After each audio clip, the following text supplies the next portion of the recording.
¿Alguna vez has sentido ese miedo paralizante de no poder cumplir con las expectativas de los demás o incluso con tus propias expectativas? ¿Has sentido de repente el fracaso como como el fin del camino, como la hecatombe? Bueno, pues hoy te quiero hablar sobre eso, sobre el fracaso, pero no solamente como algo inevitable en nuestra vida personal, profesional o como emprendedores, sino como algo inevitable para conseguir el éxito. Así que sin más preámbulo, comencemos.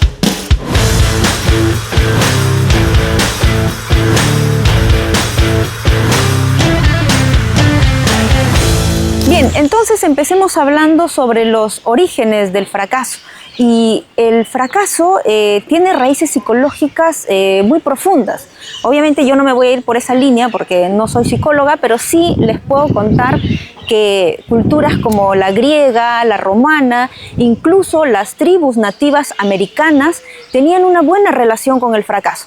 Por ejemplo, los gladiadores en Roma, cuando ellos perdían, eran derrotados, pero sobrevivían, eran vueltos a entrenar e incluso venerados por su perseverancia. Y para ejemplificar esto se me viene a la mente de pronto la batalla de Maratón. Esta batalla, llamada así porque el lugar en el que se desarrolló es la llanura de Maratón, ¿cierto? Entonces, cuando los persas llegan para someter a los griegos, liderados por Darío I, y antes de contarles, por cierto, sobre esta batalla, déjenme decirle que atenienses y persas ya se habían enfrentado antes, donde los atenienses habían sido derrotados. ¿Por qué? Porque utilizaban técnicas desfasadas, la fuerza bruta, etc. Entonces, en vez de estrategias. Entonces, pero habían podido rescatar de aquí lecciones, aprendizajes que en esta batalla de Maratón lograron utilizar por primera vez. Y esa estrategia es flanquear a los atenienses flanquean a los persas para que cuando rompan el centro se vean, valga la redundancia, pues flanqueados, ¿cierto?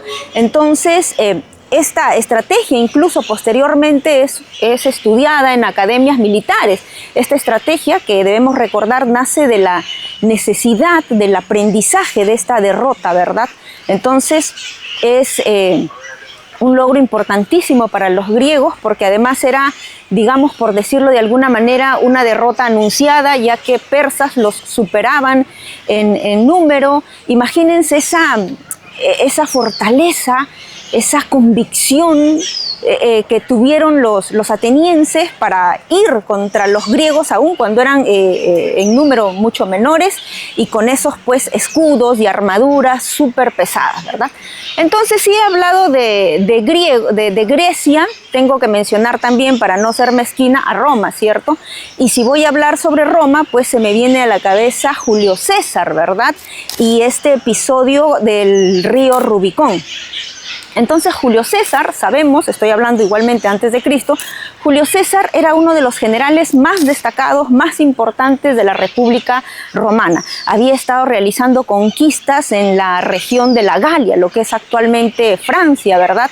Entonces, se había convertido en poderoso, tenía muchas conquistas, etc. Pero, pues ustedes saben que el poder, la fama, no solamente despierta respeto, sino también envidia, enemigos, ¿verdad? Y sus principales enemigos, liderados por Pompeyo y el Senado, le exigen a Julio César que regrese a Roma. Entonces les decía que Pompeyo y el Senado exigían a Julio César que regrese a Roma, pero, ojo aquí el detalle, le pedían que regresara pues renunciando a su ejército sin todo ese poder. Obviamente Julio César sabía que esto era una trampa, ya lo había visto antes, querían seguramente enjuiciarlo, exiliarlo y por qué no decapitarlo. Entonces decide, valga la redundancia, tomar una decisión arriesgada. Desde donde se encontraba Julio César a Roma había algo que se llamaba el río Rubicón, que era tipo una frontera simbólica, y la ley de Roma decía que quienes cruzan ese río con un ejército, pues estarían declarando la guerra a Roma, ¿cierto? Julio César, por supuesto, lo sabía y lo hizo, pronunciando esta frase tan icónica que luego pasa a la historia: la suerte está echada. Entonces, lo que les quiero decir, o el mensaje que podemos rescatar de esta historia, es que Julio César nos enseña que es cierto, a veces como en nuestra vida profesional, personal o como emprendedores en los negocios, hay que tomar decisiones arriesgadas, ¿verdad? Y el riesgo es justamente el fracaso, ¿no es cierto? Incluso en los negocios se puede llegar a perder todo, pero no nos ponemos a pensar que muchas veces el quedarnos en la inacción, paralizados y no tomando decisiones, también es un fracaso certero. Entonces Julio César nos enseña que el miedo está bien, pero cuando nos paraliza y nos deja en la inacción, pues es un fracaso seguro. Bien, entonces ya que hemos hablado de Grecia, de Roma, hablemos ahora de cómo se gestiona el fracaso, obviamente de manera positiva en el mundo moderno. Y entonces se me viene a la mente Silicon Valley. Silicon Valley es conocida pues por ser el corazón del nacimiento de las startups, ¿verdad? Del mundo tecnológico, de los grandes tecnológicos. Incluso ellos tienen una filosofía muy interesante que es fallar rápido para aprender rápido. Pero hay un dato que también debemos conocer y es que el 90% de las startups que nacen en Silicon Valley fracasan antes de los 5 años. Entonces es una cifra que no nos dicen y para muestra un botón. Por ejemplo, recordemos a esta startup Webbank. Webbank prometía pues revolucionar la entrega de alimentos a domicilio. Es fundada en 1999. Como la mayoría de las startups, logra levantar rondas de inversión, expandirse rápidamente, pero lamentablemente en el 2001 pues fracasa, quiebra, ¿cierto? Sin embargo, lo interesante aquí es que los ex empleados de Webbank sacan aprendizajes, lecciones de Webbank y lo llevan a su nueva idea. Estoy hablando, se me viene a la mente este ex empleado Mark Loring, ¿verdad? Entonces lo lleva a su nueva idea que es Jet.com, que es un éxito y en el 2016 es vendida a Walmart. Entonces, si he hablado de Silicon Valley, tendría también que mencionar a Google, ¿verdad? Google, conocido por su enorme capacidad de innovación, de innovar, pero también deberíamos mencionar que Google tiene una resiliencia, resistencia al fracaso, al error. Ellos tienen algo que llaman las cápsulas del fracaso. Yo no me voy a explayar demasiado en eso, los invito más bien a googlear para no hacer muy extenso este vídeo.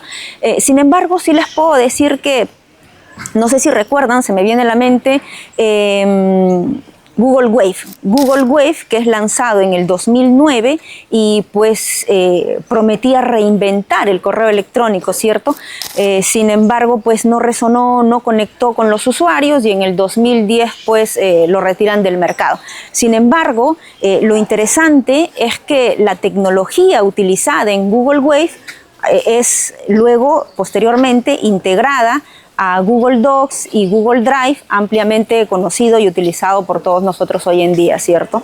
Y así podría estar hablando, hacer todo un episodio, un vídeo de todas estas startups que han fracasado. De pronto se me viene a la mente Google Glass, este otro producto de Google, los lentes inteligentes, ¿verdad? Que también terminaron en fracaso, pero la tecnología en cuanto a realidad aumentada, utilizada en Google Glass, sigue en auge en sectores como la educación, en sectores como la medicina, etc. Entonces, lo que quiero de aquí rescatar es que no veamos al fracaso como una pérdida, sino más bien como crecimiento, evolución. Como decía Astro Teller, director del Laboratorio X de Google, nuestra misión no es evitar el fracaso, sino fracasar de manera productiva, inteligente, ¿cierto?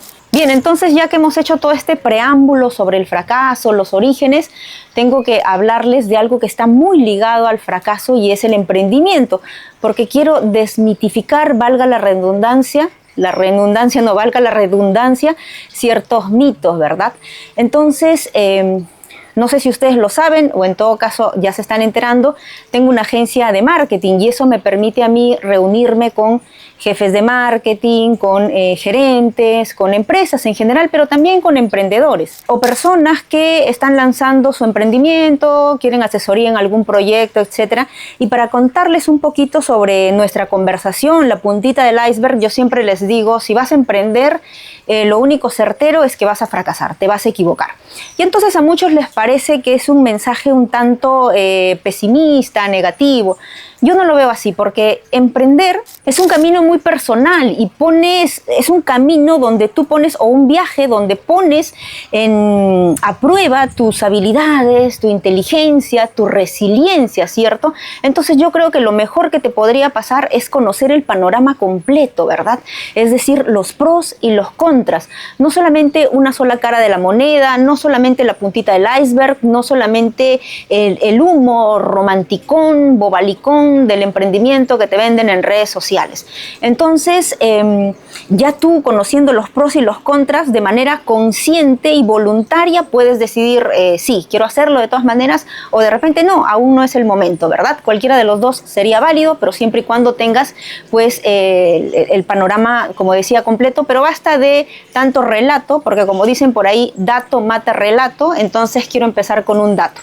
Un estudio de Forbes dice que más del 70% de las personas más ricas del mundo o millonarias provienen ya de familias millonarias. Dicho de otra manera o de manera más sencilla, pues los ricos nacen ricos, ¿no es cierto? O sea, vienen de familias ricas.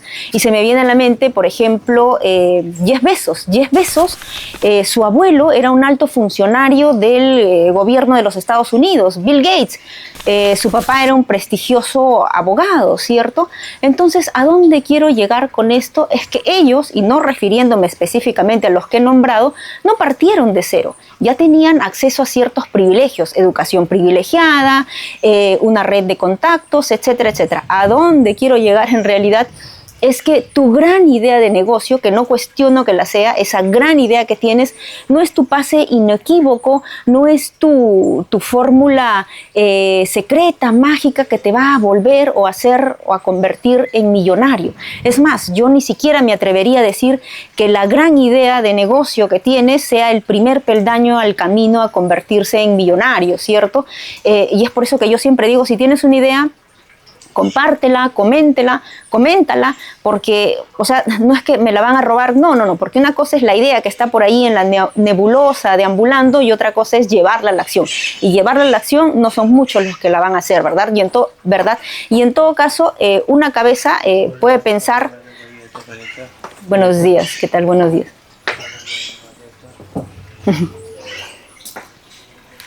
Como decía, y en todo caso, dos cabezas pueden pensar mejor que una, pero nunca van a pensar de manera idéntica, ¿verdad? ¿Cierto?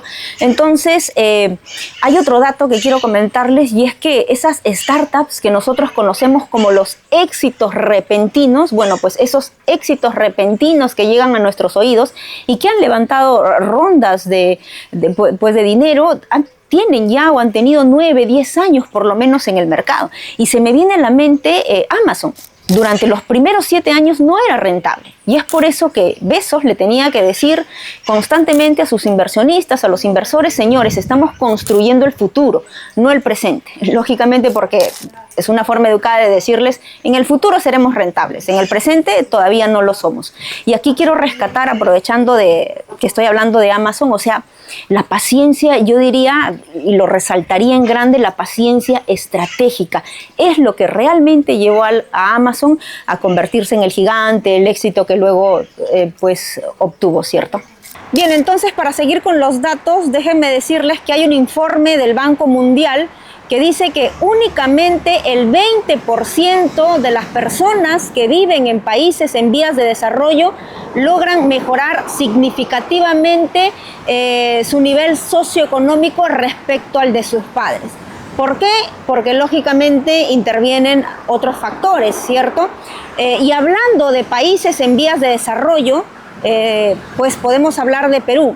En Perú, solamente por tomar una pequeña muestra de este universo, más del 43% de los niños menores de 3 años sufre de anemia. Y claro, porque si nosotros vemos la realidad, hay muchos niños que desayunan un frugos, una galleta, una cocoa, un pan, o sea, cero nutrientes, ¿verdad? Y la anemia, señores, hay estudios que dicen que afecta la concentración, la memoria, el aprendizaje, el desarrollo cerebral, la capacidad cognitiva. Entonces, esto claramente quiere decir una desventaja biológica pues latente, fáctica, ¿cierto? Porque no es lo mismo Luis que Sofía. Luis, que vive en una zona rural, vamos a imaginarnos Puno, que tiene que caminar 2 horas para llegar a su centro educativo y no tiene acceso a biblioteca, a internet, a ciertos recursos, tiene un profesor para varios grados, algo muy típico en este tipo de zonas rurales. No es lo mismo que Sofía, que estudia en Lima, asiste a colegio particular, tiene talleres extracurriculares, una alimentación balanceada, etcétera, etcétera. Entonces, esto no es un llamado al conflicto, al resentimiento, sino más bien a mostrar el panorama completo y no obviar los factores externos, que por ser externos, pues tanto en nuestra vida personal como en los negocios, muchas veces este tipo de personas solos no van a poder controlar, ¿cierto?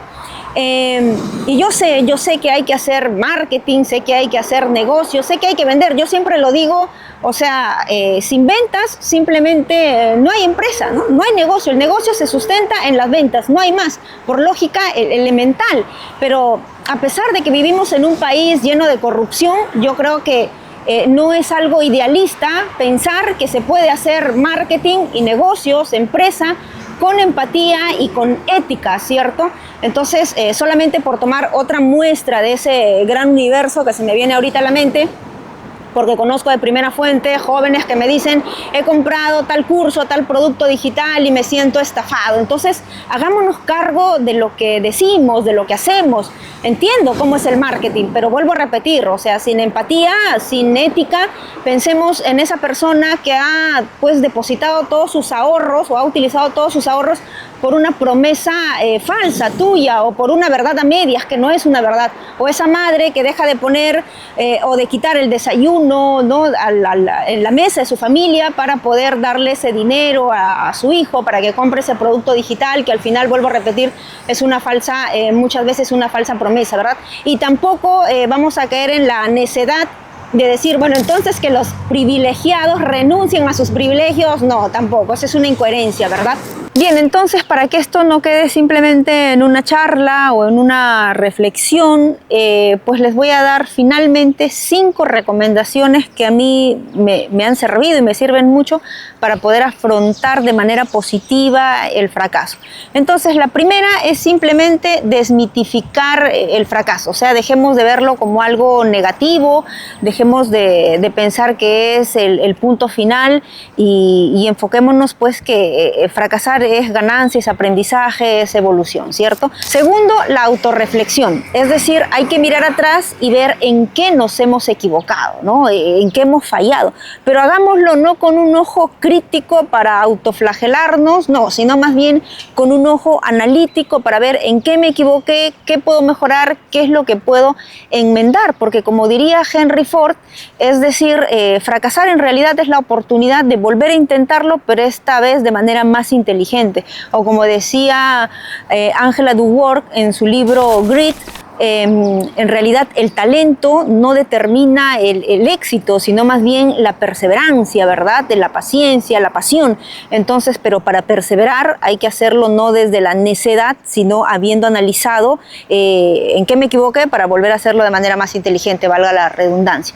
Y número 3, tu red de apoyo, apoyo social, tu red de apoyo, que puede estar conformada por tus amigos o tus familiares. Es muy importante esto, que las personas que conformen esa red de apoyo tengan el mismo mindset, el mismo mood que tú de ver al fracaso como algo positivo, ¿cierto? Porque esto te va a ayudar a construir tu resiliencia, algo importantísimo a día de hoy, al menos en la sociedad en la que vivimos. Ahora, por ejemplo, en Silicon Valley, los emprendedores en sus reuniones, en sus fiestas, suelen hablar sobre sus fracasos, sobre sus errores, y lo hacen de manera totalmente natural porque esto desmitifica o desestigmatiza el error, ¿cierto? Bien, entonces antes de pasar al número 4, les decía que estas son recomendaciones que me han servido y me sirven mucho a mí también, ¿verdad? Por ejemplo, en el tema les decía, yo gestiono o tengo a cargo una agencia y pues el año pasado, 2024, pasamos por un momento de crisis, ¿no? Fuerte. Entonces yo también suelo tener mi red de apoyo. En este caso suele ser, por ejemplo, mi madre, ¿no? Que es mi consejera, mi guía. O por lo menos de mi red de apoyo, la más importante, ¿verdad? Pero resulta que justo en esos meses ella también estaba pasando por momentos muy difíciles, entonces como que no quería agobiarla. Y el no poder tener una red de apoyo hace que pues de repente te hundas en algo que puede ser, de repente simplemente te estás ahogando en un vaso de agua. No digo que siempre sea así, pero es importante la autorreflexión, como les decía también, es decir, no me quedó más que mirar y ver en qué me había equivocado, asumir realmente este fue mi error, ¿no? Y más, sobre todo, es algo que pesa cuando tienes a cargo personas que literalmente confían en ti, ¿no? Entonces hay que asumir no desde la modestia o falsa modestia, sino simplemente realmente me equivoqué, la fregué, a ver si hasta Coca-Cola, Pepsi, etcétera, etcétera lo hacen, ¿por qué no nos vamos a equivocar nosotros también, cierto? Entonces, por ejemplo, les decía que no voy a explayarme mucho, tal vez en otra oportunidad para no aburrirlos, pero les decía que no pude contar en ese momento con mi red de apoyo. Fue una semana que pasé con mucha preocupación, bajoneada, con desánimo, y llegó un momento, por ejemplo, creo que era una noche, que eran tipo 12 de la noche, 2 de la mañana, etcétera, en que no podía dormir. Creo que me estaba dando algo como tipo taquicardia, no lo sé. Pues sentía que el corazón se me aceleraba. No sé si esta o esta parte de la cara se me adormecía, el brazo también. Y entonces, felizmente, en algún momento, mi psicóloga me ayudó con algunas herramientas que pude utilizarlas en ese momento y no dar rienda suelta a mis ideas, porque el cerebro es, pues, número uno para generar escenarios catastróficos que generalmente nunca terminan siendo así, ¿cierto? Pero entonces uno tiene que valerse de eso para decir, a ver, no, alto, nos controlamos, hacemos estos ejercicios, porque si no, esto va a terminar literalmente peor, ¿cierto? Bien, entonces, ahora sí, número 4, tienes que tener una mentalidad de crecimiento, y esto lo puede explicar mejor Carol Dweck en su libro Mindset, ¿no? Ella dice que las personas con mentalidad de crecimiento ven los errores o los fracasos como oportunidades y no le temen a los riesgos, porque más bien es una oportunidad para aprender, ¿cierto? El error no es un punto final. Yo recomiendo muchísimo esa lectura. Y finalmente, el número 5, el ego. El ego es el peor enemigo que puedes tener para el aprendizaje. Y sin aprendizaje no hay evolución, no hay crecimiento, no hay desarrollo, no hay mejoras.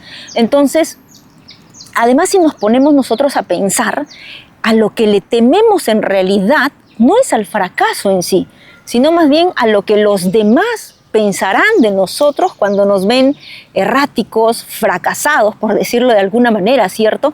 Entonces, y aquí abro paréntesis, hay que tener mucho cuidado con el poder que le damos a los demás. Y a la vez piensa que tampoco eres tan importante como para que todo el mundo esté pensando 24/7 en ti, ¿cierto? Alguna vez lo dije, o sea, si tienes una comunidad, pues un mal comentario, etcétera, es alguien que dejó ahí su bolsita de caca y se acabó, no está pensando todo el día en ti. A lo mejor tuvo un mal día y se desquitó contigo y ya está. O si eres, a ver, un influencer, persona famosa, etcétera, un momento hablaremos o hablarán de ti y luego ya está, cada uno va a regresar a su vida. Vuelvo a repetir, no eres tan importante. Entonces, cierro paréntesis y les decía, pues, el poder que le damos a los demás, ¿no? Y eso, claro, tiene que ver con...